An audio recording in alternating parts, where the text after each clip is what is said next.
Y la verdad que ya no tengo muy claro sobre qué voy a hablar, porque entre Mario, Elvira y Ricardo, y ayer escuché una extraordinaria conferencia y presentación de Ricardo, donde trató con gran amplitud ese tema. eh, ya no sé qué más agregar, la verdad, me queda poco, así que iré pues a un recurso fácil, ¿no? Como los abogados, iré a dos temas puntuales, a ver. eh, ¿Cuáles son los impedimentos y sanciones al contratista que se están planteando en este proyecto? Tendríamos que decir que si bien la intención puede tener una voluntad de desincentivo a los contratistas que incurren en incumplimientos y afectan la consecución de la finalidad pública de la contratación, los impedimentos no son proporcionales a la real dimensión de los mismos. En relación con el impedimento por haberse resuelto el contrato por incumplimiento atribuido al contratista, debe precisar que esta situación ya se encuentra sancionada actualmente con una sanción económica y no se aprecia un análisis de proporcionalidad para cambiar de una sanción económica a una sanción más grave, como es la inhabilitación temporal, ¿no? No existe evaluación alguna que sustente este gravísimo cambio, y eso es muy peligroso. Sobre el impedimento por haber sido penalizado por más de 3 penalidades por infracciones graves, aquí no existe técnica legislativa, debido a que se confunden las penalidades por incumplimientos en la etapa de ejecución contractual con las infracciones graves, que son de competencia del Tribunal de Contrataciones del Estado. Incluso, las penalidades ya tienen su propia sanción, que es de carácter económico, como todos sabemos, con lo que se estaría sancionando 2 veces por el mismo hecho. Esto es, se descontaría de las valorizaciones y también se inhabilitaría temporalmente. Esta situación está proscrita, dado que no se puede sancionar 2 veces el mismo hecho. Es un principio elemental. Respecto al impedimento por haber sido sancionado por presentar recursos carentes de fundamentación jurídica, se estaría procesalizando al Tribunal de Contrataciones del Estado. Es importante recordar que, por ejemplo, cuando un postor presenta un recurso de apelación en un procedimiento de selección, si este no es amparado o se tiene un mecanismo de incentivo de estas conductas, ya que la ejecución de garantía económica que debe presentar, ¿no? En el caso de los recursos que se presentan en sede arbitral o judicial, ¿cómo se les califica de carentes de fundamentación jurídica? Este concepto es muy subjetivo. Generaría situaciones de arbitrariedad para determinar cuándo se ha incurrido en esta situación de carencia de sustento jurídico. Todo lo dicho por los que me han precedido en el uso de la palabra me lleva a la conclusión de que este proyecto debe ser definitivamente archivado. El proyecto no soluciona realmente el verdadero problema de la contratación pública, y específicamente en el caso de la ejecución de obras públicas, que es o son los problemas en la gestión del procedimiento de la selección, por ejemplo. La adecuada formulación del expediente técnico o el requerimiento de la contratación. Todos sabemos que no se asignan los fondos necesarios para los estudios previos a la conformación de una convocatoria, a concurso público, licitación, lo que fuere. Y entonces tenemos expedientes técnicos defectuosos o expedientes técnicos amañados, que están hechos para que ciertos contactos puedan ganar la contratación. Para ir resumiendo, diré que desde el año 2013 la Contraloría General de la República, en un estudio de público conocimiento, determinó que el real problema de la contratación pública no es el arbitraje, ya que este es solo un mecanismo de solución de controversias y no el origen de la contratación. Y él lo dijo con mucha claridad, Ricardo.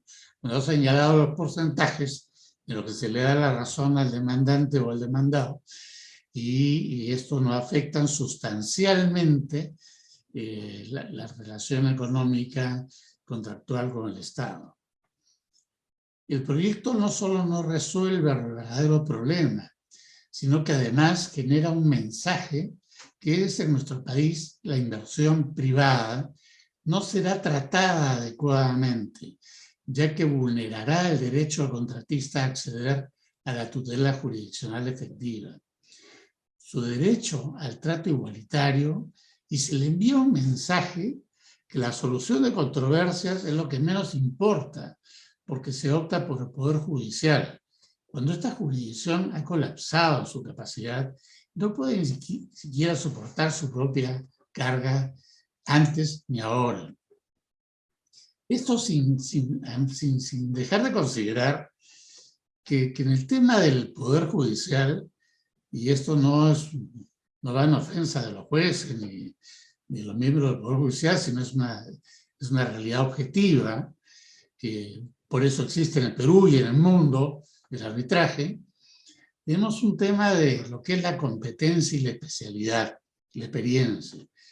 Imagínense ustedes a un juez peruano que tiene 10.000, 20.000 expedientes, no lo sé, yo no soy litigante así, pero sí tengo información de que tiene una cantidad muy voluminosa de expedientes, que además su única formación es el Código Procesal Civil, ¿no?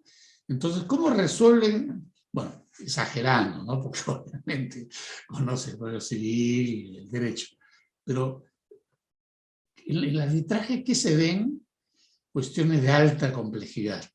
Por ejemplo, vemos las grandes obras, tenemos los arbitrajes de los contratos de construcción complejos, ¿no? Tenemos hoy día los contratos BIN, NEC y demás que están sujetos a la Junta de Resolución de Disputas, etc. Yo me pregunto, ¿los jueces peruanos tienen siquiera idea de qué significan esas palabras? ¿O conocen cuál es la mecánica o el desarrollo de un contrato de ejecución continuada, asesorada y supervisada? No lo saben, ni lo entienden, y menos aún si entramos, como todos los que estamos aquí presentes, en arbitrajes complejos, a ver casos de alta especialización, por ejemplo, en concesiones, en energía, en minería, en hidrocarburos. ¿Qué sabe un juez de eso? En realidad, nada. Por eso existe el arbitraje. Y el arbitraje es una herramienta tremendamente eficaz para todas las partes, para el Estado, para los privados, para dar una solución especializada, con experiencia, con conocimiento y alta competencia a contratos de alta complejidad y asuntos de alta complejidad como son, por ejemplo, las grandes obras públicas, las grandes concursos, inclusive de compra de servicios o de bienes, que requieren de una cierta especialidad y conocimiento en la materia para no solamente desarrollar el proceso de la contratación, ya lo hemos tratado, sino además si hay una controversia para solucionar la controversia. Entonces, yo creo que acá lo que hay es una paranoia terrible, como lo han mencionado ya mis predecesores, en el tema de la corrupción y el tema de, bueno, la corrupción lo define todo. Y es el equívoco desde el punto de vista más grande que hay. ¿Dónde es más fácil la corrupción? No quiero ofender a nadie, pero ¿dónde es más fácil la corrupción? ¿En el Poder Judicial o el arbitraje? El arbitraje depende de los profesionales o los especialistas que escojan las partes, incluido el Estado, en este caso, ¿no? Si esos especialistas son de alto nivel y son de una trayectoria reconocida, respetable, con una experiencia de vida, ¿ustedes creen que son más pasible de corrupción, que un juez, que no quiero mencionar acá cuánto gana un juez de primera instancia con 4, 8 o más de 10 años de ejercicio, porque se escandalizarían, ¿no? ¿Usted dónde es más pasible la corrupción? El problema de la corrupción no se arregla dando normas disparadas por personas que no han recurrido a especialistas, que no tienen ninguna especialidad. Por ejemplo, en 020 todos sabemos que la norma la dio el MEF, y la LOCE ni siquiera le hicieron caso, en su opinión, ¿no? Entonces, claro, los técnicos del MEF, con la mejor intención del mundo, lo único que tienen los oídos es la corrupción. ¿Cómo controlamos la corrupción? Controlemos el arbitraje. Pero ahora no solamente están controlando el arbitraje, ya lo han controlado bastante. Lo están desapareciendo.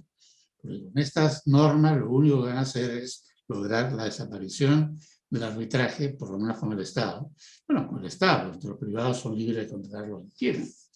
Y lo grave, lo sustancial de este tema es que todos tenemos que entender que sin arbitraje nos olvidemos de la inversión, de la gran inversión. Porque, claro, el inversionista puro no tendrá problemas porque estará protegido por los tratados de libre comercio y podrá tener una cláusula arbitral con el Estado. Pero no olvidemos que ningún gran inversionista, ninguna gran corporación en el mundo, nadie celebra un contrato con el Estado peruano ni con ningún privado peruano, ¿no? Sino subcontrata o se asocia con empresas nacionales o entidades locales para poder ejecutar el contrato. Porque en realidad las empresas transnacionales lo único que ponen es el nombre, la tecnología y el conocimiento y el respeto que eso puede dar. Pero ¿quién ejecuta la obra? El asociado o el consorciado, ¿no es cierto? Y ese sí está obligado a cumplir las normas y por tanto no habrá arbitraje. Y si no hay arbitraje, no habrá inversión privada internacional importante en el país y iremos directo hacia un camino que nos conduce a un peor subdesarrollo en el que aún estamos hoy día. A mayor falta de infraestructura, a mayor falta de presencia del Estado y servicio del Estado para el país y para el pueblo en todas las regiones y los pueblos del país. Y esto, aunque soy tremendista, es una verdadera tragedia. Gracias. El tema es sencillo. Todos los que, bueno, obviamente los que estamos acá en este panel lo sabemos, y los abogados o los estudiantes de Derecho bien informados lo saben. Es una violación total al principio constitucional de las medidas cautelares y a la filosofía y a la razón misma que informan el otorgamiento de medidas cautelares, dar este tipo de disposiciones. Es absurdo.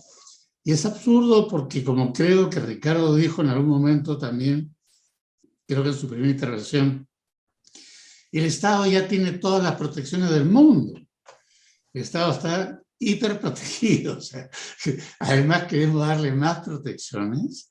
Es una desproporcionalidad en la relación contractual entre las partes. Y es un abuso del poder de imperio del Estado, ¿no? Entonces, yo lo que creo es que, como han mencionado mis que me han precedido, lo fundamental para mí es que quienes entran en este campo y van a legislar sobre este campo, como muy bien lo refirió Vicky, es una estupenda posición, deberían ser especialistas. Y si no son especialistas, por amor de Dios, llamen a los especialistas, convoquen a un grupo de personas, díganle qué cosa es lo que quieren, cómo quieren llegar, ¿no? Y que ese grupo de personas especialistas formen o propongan la norma que resuelve el problema. la tragedia de este asunto, como ya hemos mencionado todos, es que las personas que legislan y que dictan estos despropósitos son personas que no tienen el más mínimo conocimiento, no solamente del arbitraje, no tienen el más mínimo conocimiento de lo que impacta estas normas en las inversiones privadas, en las inversiones de gran volumen y las grandes necesidades del Estado para el desarrollo de la obra pública, que es tan importante y sustancial para el país y para la atención del Estado hacia las poblaciones, llámese hospitales, escuelas, lo que fuere. Entonces, es en aras de ese tema que mi invocación sería, y estoy siendo reiterativo, pero es que hay que meterlo en la mente de las personas, que las personas que se aboquen a estos temas, que legislen sobre estos temas y que quieren regular esos temas, si no son especialistas, recurran a especialistas, se informen, que como toda empresa, como toda entidad pública descentralizada, por llamarlo de alguna manera, la empresa, recurran pues al informe de los externos, ¿no? En economía, ¿qué haría una entidad pública como Petrobras? Iría pues a apoyo, a Pricewaterhouse, no sé dónde, les pediría un informe, ¿no? Y una propuesta. Eso es lo que tienen que hacer. No pueden encerrarse en un gabinete de 3 personas que no tienen ningún conocimiento del tema, que no saben las repercusiones tan graves que tiene el tema. Y lo peor de todo, ¿eh? Las repercusiones que además va a tener, yo creo que esto no va a acabar si terminan dando una ley de esta naturaleza. El tema no va a acabar solamente en el problema que va a ser inmediato, el problema de las inversiones y las pérdidas que pueda causar al país, los perjuicios que pueda causar al país, sino que va a terminar una serie de acciones constitucionales que al final del día las va a perder el Estado, porque son normas evidentemente no constitucionales o inconstitucionales.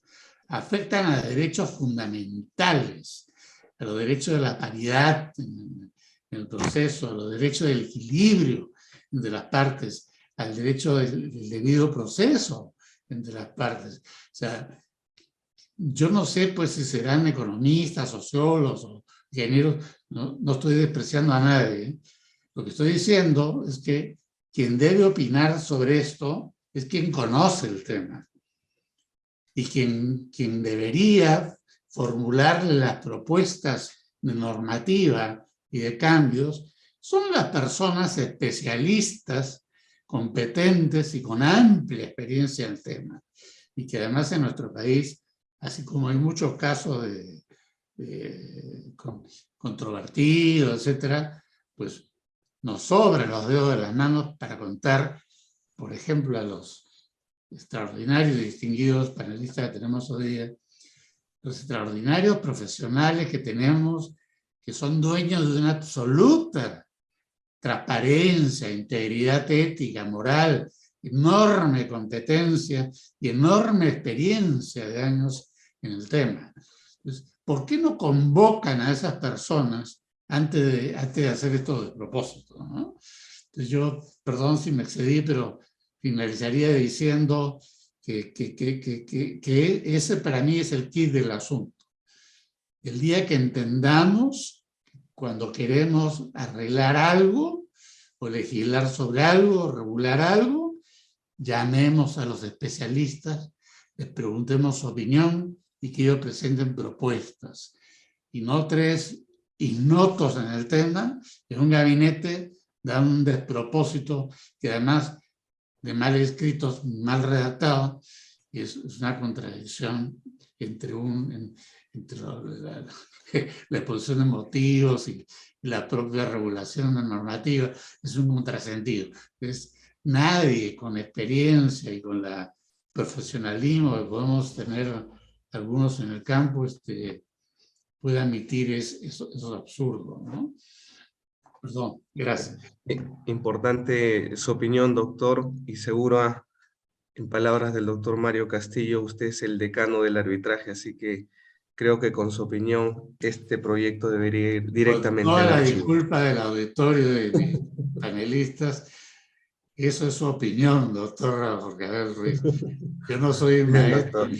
ni nada, soy simplemente un obrero de la causa y espero haber sido en los últimos 5 años un buen boy scout del arbitraje.